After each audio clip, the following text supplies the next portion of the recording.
आज अपन सीखेंगे सम संख्या किसे कहते हैं और विषम संख्या किसे कहते हैं, है ना। सम संख्याएं जैसे किसी संख्याओं की पहचान करनी होती है कि क्या वह संख्या सम है या विषम है, तो इस प्रकार की संख्याओं की पहचान हम किस प्रकार से करते हैं, इसके लिए देखेंगे ध्यान से। सबसे पहला आता है अपना सम संख्या। अब सम संख्या किसे कहते हैं, तो देखेंगे यहाँ पर मैंने इसकी परिभाषा लिख रखी है। इस परिभाषा को अच्छे से समझेंगे तो अपने आप संख्याओं की आप पहचान कर पाओगे कि सम संख्या किसे कहते हैं और विषम संख्या है किसे कहते हैं।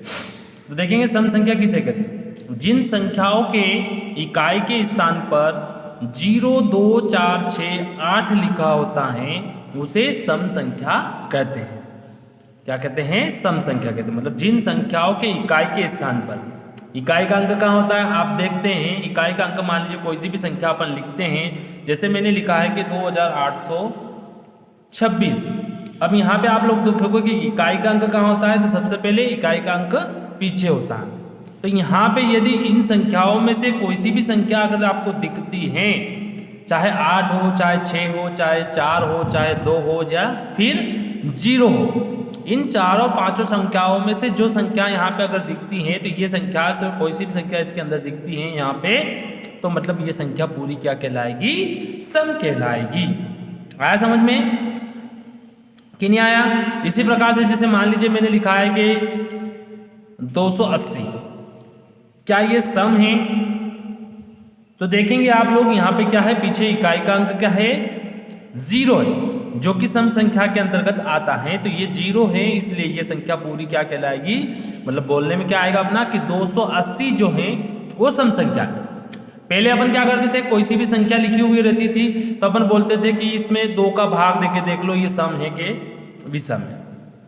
लेकिन 2 का भाग देने में अपन देखते हैं कि पूरा सवाल अपने को पूर्ण रूप से हल करना पड़ता है, भाग हल करना पड़ता है, तब जाकर अपन बता पाएंगे कि क्या यह 2 से के सम है या विषम, मतलब पूरा भाग देना पड़ेगा, है ना। तो इससे सरल तरीका यही है कि ये पीछे का अंक, इकाई का अंक क्या होना चाहिए, 0, 2, 4, 6, 8 होना चाहिए।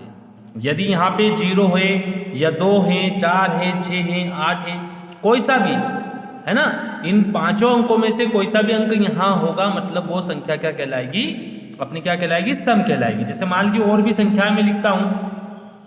अब जैसे मैंने एक संख्या लिखी है, ये संख्या 8533। अब यहाँ पे इकाई का अंक क्या है, 3 है, जो कि इसके अंतर्गत नहीं आता है। तो ये संख्या क्या कहलाएगी, अपनी विषम संख्या कहलाएगी। क्या कहलाएगी, विषम संख्या। तो समझ में आया आप लोगों को।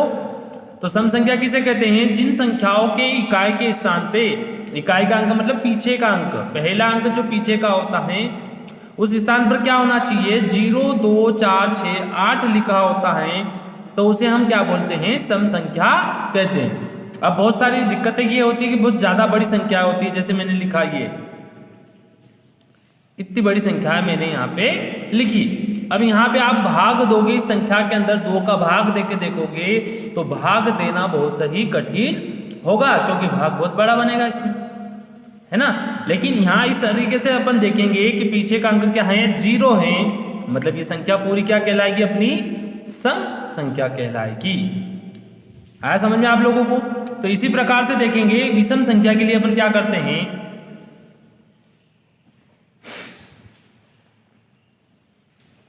जिन संख्याओं के इकाई के स्थान पर क्या होना चाहिए, 1, 3, 5, 7 और 9 लिखा होता है, उसे विषम संख्या कहते हैं। अब मान लीजिए कोई सी भी संख्या होती है, जैसे मैंने यहां पे लिखा है 283, 83, ठीक है।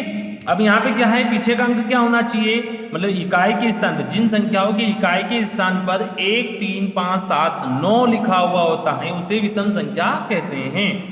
तो आप देखोगे यहाँ पे इकाई के स्थान पे क्या लिख रखा है, 3 लिख रखा है, मतलब ये वाली संख्या आ रही, इसके अंदर 3 आ रहा है, तो ये पूरी संख्या क्या कहलाएगी, अपनी विषम कहलाएगी। इससे अब मान लीजिए इतनी बड़ी संख्या ये लीजिए लेके देखेंगे अपन ये कि विषम संख्या है या नहीं है। तो आप देखोगे यहाँ पे इकाई का अंक जो है वो क्या दे रखा है, 1 दे रखा है, जो कि इकाई में आता अपना विषम संख्या के अंतर्गत आता है। तो ये पूरी संख्या क्या कहलाएगी, अपनी विषम संख्या कहलाएगी। जैसे मान लीजिए और भी संख्या ले लेते हैं अपन। अब देखेंगे यहाँ पे इकाई का अंक पीछे का क्या दे रखा है, 9 दे रखा है, तो ये भी इकाई में आता है विषम संख्या के अंतर्गत, तो ये भी संख्या क्या कहलाएगी, अपनी विषम संख्या कहलाएगी। ऐसे और भी संख्या ले लेते हैं अपन, ये ले लीजिए। अब देखेंगे इसमें भी अपना इकाई का अंक क्या आ रहा है, 5 आ रहा है, जो कि इकाई में आता है, विषम संख्या के अंतर्गत आता है, इसलिए ये संख्या भी अपनी क्या कहलाएगी, विषम संख्या कहलाएगी। तो यहाँ पे बस अपने को ध्यान इतना रखना है कि कोई सी भी संख्या हो तो बस अपने को इतना ध्यान रखना है कि जिन संख्याओं के इकाई के स्थान पर 0, 2, 4, 6, 8 लिखा हुआ होता है तो उसे अपन सम संख्या कहते हैं। चाहे वो कोई सी भी संख्या हो, बस अपने को कहाँ का अंक देखना है, पीछे का अंक देखना है। सारी संख्याओं के पीछे के अंक क्या होना चाहिए, ये वाले अंक होंगे यदि, या इनमें से कोई सा भी अंक होगा तो वह संख्या क्या कहलाएगी, अपनी सम संख्या कहलाएगी। और विषम संख्या में क्या देखते हैं, पीछे के अंक अपने, तो जिन संख्याओं के इकाई के स्थान पर 1, 3, 5, 7, 9 ये अंक में से कोई से भी अंक पीछे के अंक के स्थान पे होंगे वे सारी संख्या क्या कहलाएगी, अपनी विषम संख्या कहलाएगी। तो इस प्रकार से अपन विषम संख्या और सम संख्या की पहचान आसानी से कर सकते हैं।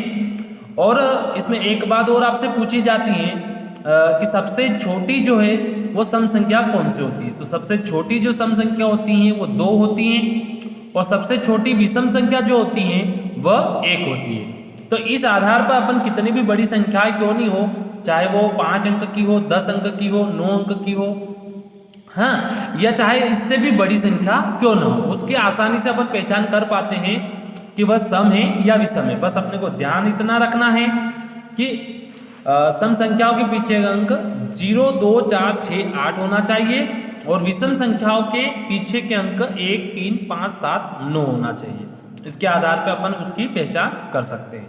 ठीक है, तो आपको समझ में आया होगा कि किस प्रकार से सम और विषम संख्याओं की पहचान कर सकते हैं। तो बस अपने को इतना ध्यान रखोगे तो अपन आसानी से सम और विषम संख्याओं की पहचान कर पाएंगे। ठीक है, जय हिंद, जय भारत।